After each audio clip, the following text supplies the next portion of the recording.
మరియు చూడని మొదలు హనుమంతుడు తీసుకొస్తున్నాడండి. అది విశేషం. ఇక్కడ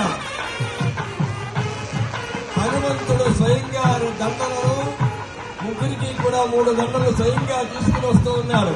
ఎంత అందం, ఎంత ముచ్చట, ఎంత అందం, ఎంత ఆనందం. హనుమంతుడు ఆ రామయ్య కింద ఈనాడు వెంకటేశ్వరుడిగా అవతరించాడు. అదే రంగుతో, అదే రూపుతో ఆ స్వామి ఆనాటి ఆ అయోధ్య వాసుడే ఈనాడు వాడపల్లి వాసుడిగా విజయం చేశాడు. వారికి నేను స్వయంగా దండలు పట్టుకొచ్చిద్దామని ఇదిగో ముగ్గురికి 3 దండలు సమర్పించాడు స్వామి. అందరూ కూడా గట్టిగా చెప్పండి, ఆంజనేయ వరద గోవిందా. ఎంత ఉందండి, ఎంత ముచ్చటగా ఉందండి, చాలా గొడవగా ఉన్నది.